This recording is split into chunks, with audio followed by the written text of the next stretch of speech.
Pyramids, pah, piece of piss. Ugh. Really wants to be along that way about I don't know, 3 or 4 inches.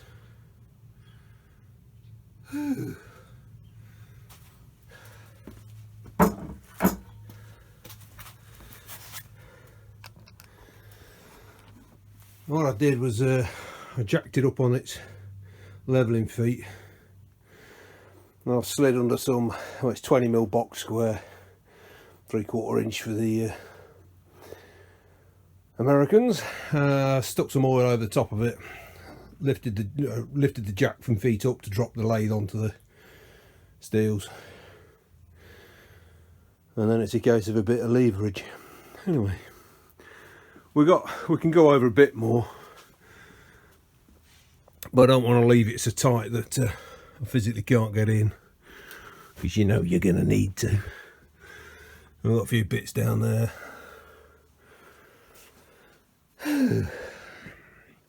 Yeah, I want to leave a bit more space for the box of the shaper, and I want to make up a little welding cart that will fit in that corner, and I don't know yet whether I'm going to get a shot of that. Might do. Right, well, we've got to decide how we're going to shift it along now. Well, with the lathe's in position, I'm just starting levelling it up, so I'll show you what we're doing, but it's basically just spirit level stuff, using the jacking feet to get it out of twist and reasonably level. The floor in this workshop's cast concrete, and it's not bad. It's probably, I think there's 1/2 inch of fall towards the middle. Actually no, it's not, it's 1/2 inch fall towards the edges, so everything drains to the walls, if the recent flooding's anything to go by. Right, I'll switch the camera around and show you what we're doing. So first things first, each of the jacking pieces, jacking feet, have got a 10mm by roughly 75mm diameter disc sat under them. That's for no other reason than spreading the loading from the foot over the concrete. Otherwise, as I'm cranking it down, it could just start chewing into the concrete, and I don't want that. A very good point made by Brian Block quite a while ago when I put in the jacking screws was, and I don't know how much of it was tongue-in-cheek, but if you made the ends of the jacking feet, the screws, into sort of a half sphere, and then made a matching sphere on the plates, it doesn't matter then that the holes might not be perfectly vertical, because they're not, even though I drilled them with a mag drill, but it was a bit of a pikey setup. That would stop it, or help. Anyway, they aren't, and I'll be honest with you, really can't be arsed doing them all again. So what I'm going to do now is, first things first, is get it approximately level that way. And that's basically so that the chip tray drains back to its sump at the back, and then check that I've not got any twist. So you take your measurement. Now I'm sat up on a pair of 1, 2, 3 blocks, which are good to about 2 10,000ths, but that's pretty much irrelevant, because all you're looking for is a correlating position. So as long as I don't move anything, I'll just slide the whole thing up, stick it on this end, and I want the same reading. I haven't even started yet, so I'm not expecting it to be bob on, but it's not going to be far out. It's not an easy thing to twist about, contrary to some of the comments I've heard over the years about other lathes who went, if they're worn you can twist them back into accuracy. Yeah, well, I reserve judgment on that. I think you can get them back into production base, but not accurate. But then it's terms, you know, what's fit for purpose. Shoot, yeah, I waffle on. Quite enjoying my new space though. I can actually lie down in that now if I wanted to, which I don't. I haven't done anything other than just move that along. Now the end of that bubble there is exactly the same spot as over there, so I would say there's no twist in it. I've got a few more checks to do, but like I say, it's a big heavy cast base. I mean, the unit as it is, that's what it's got to be getting on for 1,500 kilos, whatever that is in pounds, shillings, pence and dongles or whatever. The jacking feet, when I made them, Chris insisted that I make some facility for bolting it down as well. So the middle four have got just over ½ inch hole all the way through. The idea being that we could drop a drill down, drill through into the floor, inject a resin, stick probably something like an ½ inch threaded rod in, let it set, and then each one can be clamped down once it's all leveled up. I may do that.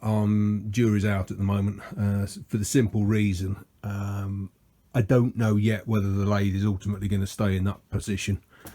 It might move over there or somewhere else, I don't know, but the kind of work I'm doing, I'm not expecting it to start walking across the floor. I mean, the shape is more prone to that, and that's never made any efforts to. That's just sat on Tico matting, which is a rubbery cork mat. Right, enough of me waffling on. I am going to leave this now to settle, make sure nothing's going to go out of plonk overnight, and then we'll have a look at the look tomorrow. So yeah, quite happy with that. This is the first time I've really looked at the apron, the feed screw, I don't know what the bottom one is, and there's two other shafts that I took out when we took it apart. It's got levers on it that I don't know what they are. I'm assuming that that one there is for the half nuts, but as I say, all I've done is literally pulled it in out of the undercover storage and put a load of easing oil over it. I shall give it a couple of days and then start taking that one apart. But there's a fair bit of rust on it which wants cleaning off, but I'm hoping it's not too deep. Yeah, and then I've got a few bits of bracketry to put back together. But whilst I've got a bit of workshop floor, I thought, well, I'll bring that in because it's going to take time. Strip it, clean it, paint it, work out what else wants cleaning up and making up or modifying, and then while that's doing its thing, I'll probably try and get the gearbox mounted on, and then I really need to sort them spindle bearings out. So yeah, and it's absolutely brass monkey weather. Not particularly cold on the thermometer, but there's a really cold wind and it's just going straight through me at the minute. So anyway, still got to clear up that end. Joy. Well, I've not done anything with the saddle yet. It's had 24 hours of soaking. I just moved it around a bit. Pulled out the bits for the gearbox and humped the gearbox into position and wrestled it. Ended up calling my lad in to help for another pair of hands, and despite my various shouting at him, he did do very well. It's not easy, and I haven't got any means of lifting it. I've lent my crane out to a subscriber. Might come back with it one day. Anyway, meanwhile, just weighing up the sequence for rebuilding it. Got the gearbox on, and then there's the quadrant at the back, which is this bit. So the arc goes over that pin there, which we made in an earlier episode, and that hole fits on the end of that shaft in there. So I can get that on. I think there's a washer on there as well, but I can't find the washer. Or let me correct that, I think there should have been a washer either side of that quadrant. But then I'm looking at the different screws and working out how on earth they go on. That carrier's just been shoved down for ease of transport, but it'll fit onto the holes on the end there. And then the feed and the lead screw and the other shafts I've got to thread through, locating the gearbox in the relevant positions. And I'm just trying to work out, because I've never done this before, and it all came off as a lump. It was only when we got it on the deck that I was able to find the taper pins, or the shear pins if you like, which are holding those shafts onto the gearbox. Yeah, bit of a head scratcher. Need to work out exactly what I'm doing. And then basically I've got to decide on either what I want to do is completely strip that down and then build it up in position. But if I can't assemble it that way round and it's got to be built up on the deck and then put in position, I want to make sure that I don't need any room at that end. Otherwise I'm back to shifting the lathe round to be able to fire in the lead screws. I shall see. I'll rumble on. I've also found the inspection cover that I couldn't find, and that fits right at the back of the headstock. Bugger. Several months ago I got a large letter in the post, included within which were a load of prints of a T13, same lathe, or same model lathe, because I'd asked the question if anybody got any details as to how the rear end went together. Obviously that was at a time when I was struggling to get hold of Chris because of other priorities. We subsequently lost Chris to a massive heart attack. So I'm basically going through these things, trying to work out what's what.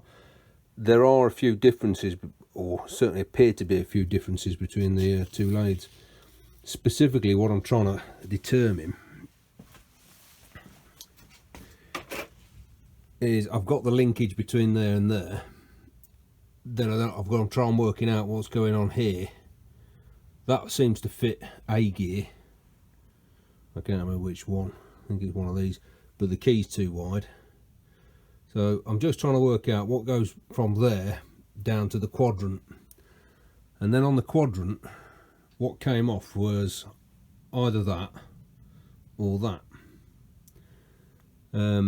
It could have been those two, but that gear's got a smaller keyway than these two, and that's a double width one, and they're both 60 tooth.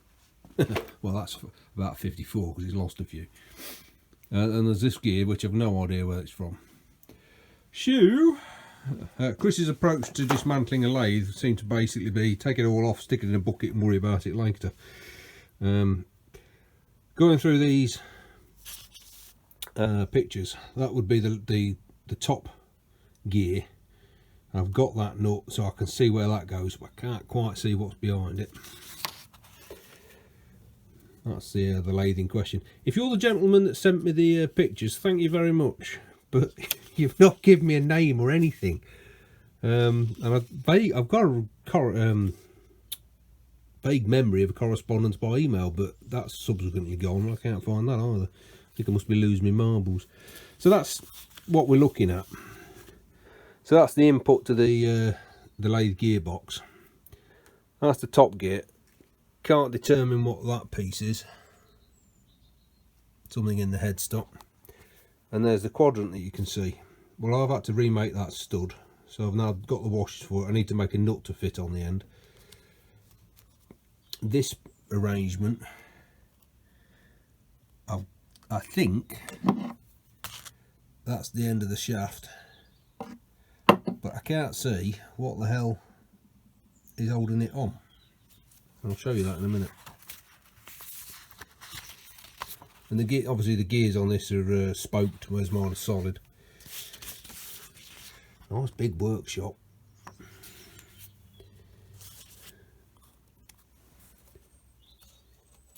So if you're watching this, just drop me an email or a message, or leave us a description below just to tell me your name so I can thank you properly.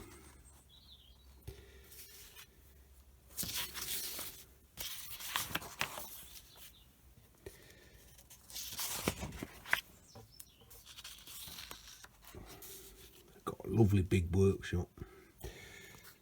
That's the front of the apron assembly, which is currently rusted in bits underneath my feet.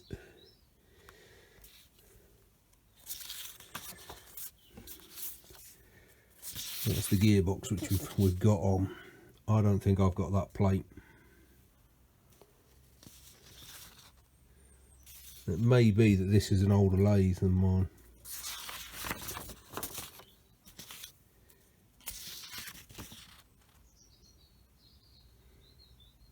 I do remember him telling me that he'd modified the end of the clutch and put a ball race in rather than a phosphor bronze arrangement. And then there was some design work he'd done.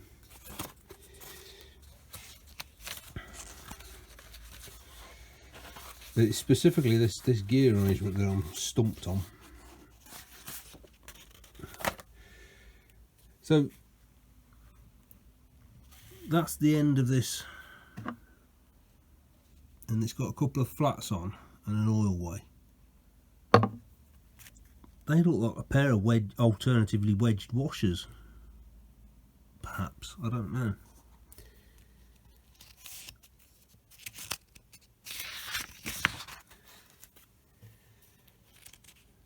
Oh, that's the end of the quadrant.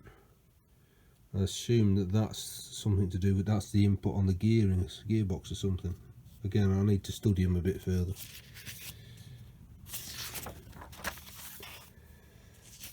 That's the inside of the quadrant, which is that end. So I'm alright on that bit.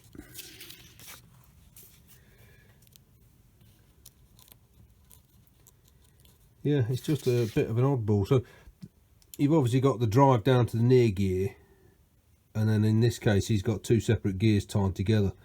Now what I can find, all this idea my gears, bearing them on, we think they fit on that. So the only other thing I can find in the bucket was that. Now that is a reasonable fit. I mean, this thing's been chewed up. I don't think it's seen a lot of oil, but it's also steel running on steel, which is, as we all know, not desirable. So that will go on there to a point, but I can't see what locks it down.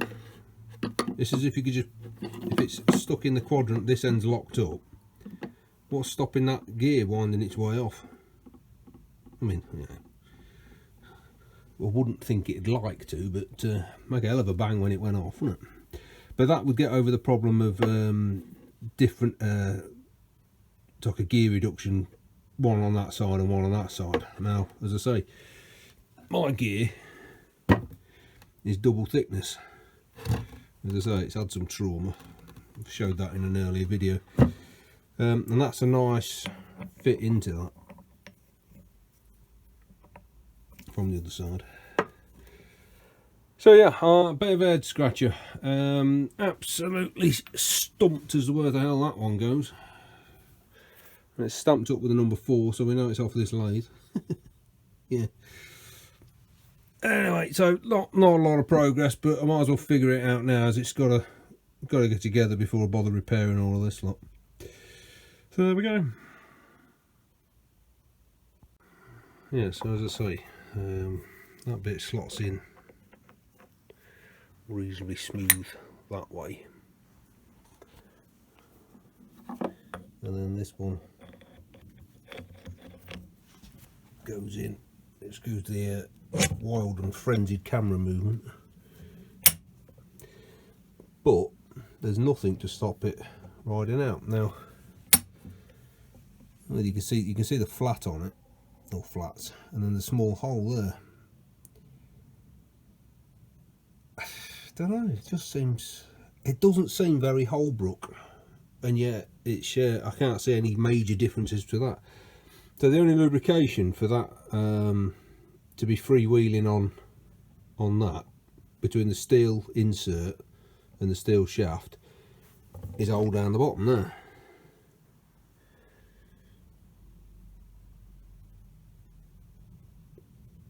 Which may or may not be threaded. And it's plugged at the other end.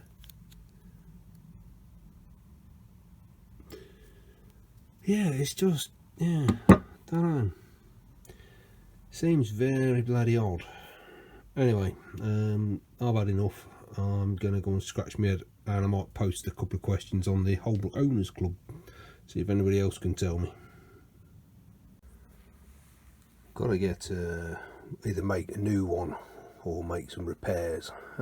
One of the guys I've been chatting with has asked, what DP and pressure angle is it? Don't even know where you start. I mean, it's about 140 across. And then I remembered. Bruce Babes. That ought to be a DP12 then. Bonza.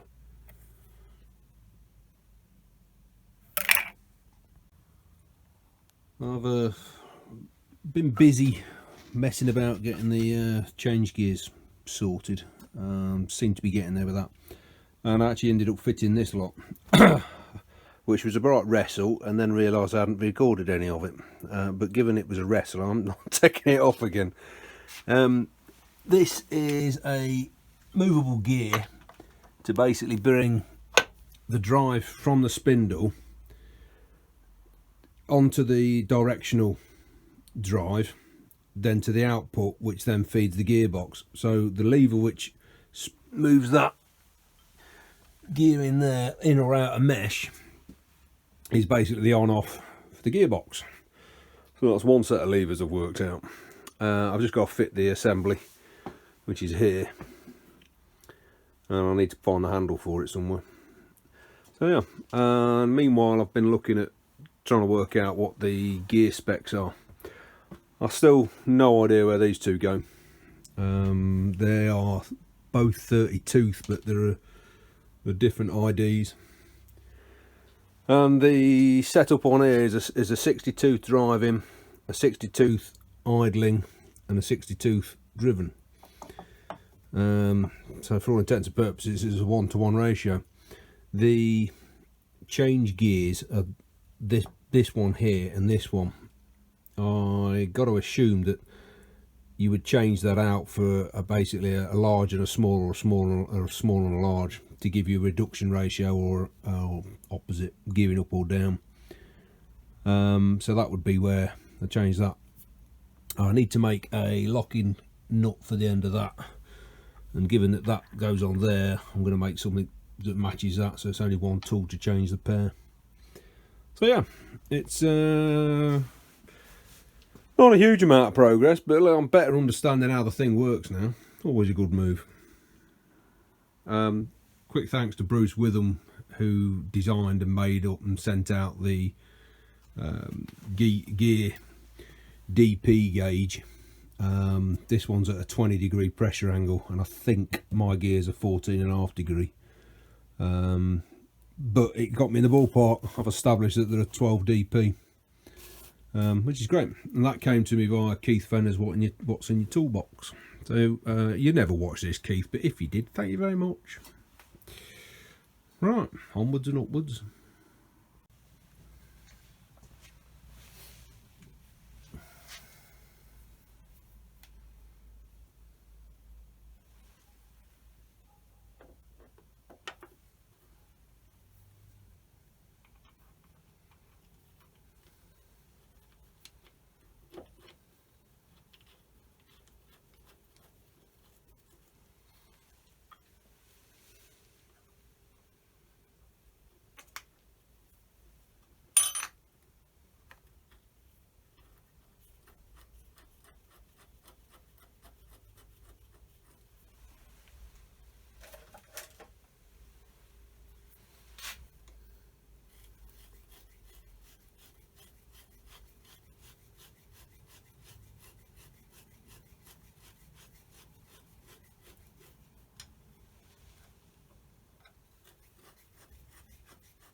Marvellous. It's nice when they go back together. Yeah, like that. So that's the basic setup. It seems to run all right, work all right. There's no lubrication on the gears yet. You know, the backlash and the Keith. I'd like to replace that. I think it's gone past the point of being able to repair it because there's that many teeth bust out. And I'll probably replace it with a pair, the same as that, and then look at making some change gears. And I'm pretty sure that that end of that whole spindle should have some kind of plug in it, because any lubrication you pump in there is just going to dribble straight back out again. So that's something else, but I'll worry about that at a later date. Yeah, so that's where my spindle oil's dribbling down. I've just literally put another squirt in there, so there is a slow weeping out, which is, I guess, reassuring. Alright, so yeah, the next thing is the gearbox is literally just hung on there. The dowels are out because I know, following scraping of the bed and then the subsequent scraping of the saddle, which is roughed in, I've got to bed that on next, or at some stage. That will have dropped the saddle, so the apron will have dropped, so the alignment of the various shafts from the apron to the gearbox will have dropped, so the gearbox has got to drop. Chat with my friend Duncan, who did a 13Z DSG lathe up, which was actually what I was aiming to do originally. What he's basically recommended is that leave the dowels out, set the thing up, get the centre heights right for each of the shafts, and then we can either elongate the holes that the cap heads go in, or what he suggested is, I think he calls it a Chicago head. It's basically putting a small undercut along the head of the bolt, so that the box can drop but maintain the same holes, and then re-drill the dowel holes slightly oversized, put new dowels in, which he reckons is an easier move than doing what I was going to do. So that's probably the way we're going to go, but we're a bit way off that. I'm going to start stripping that probably, just to get it up and in some kind of position, even if it's just jacked up. I'm trying to get stuff off the floor and bring it in. Well, that's about it for now. So I'll probably look at getting this done as an upload. We'll see how we go. Well, I've extracted the lead screw and I think it's a directional feed rod out of the gearbox of the saddle apron. Yeah, couple of bits there. Got it up on the bench. Be good to know, do you guys want to actually see the full disassembly, or just want to see the disassembled parts and then cleaning up and rebuilding? Just give us a bit of feedback in the comments. Do you want me to video it taking it all apart? I don't know. Leave a comment below.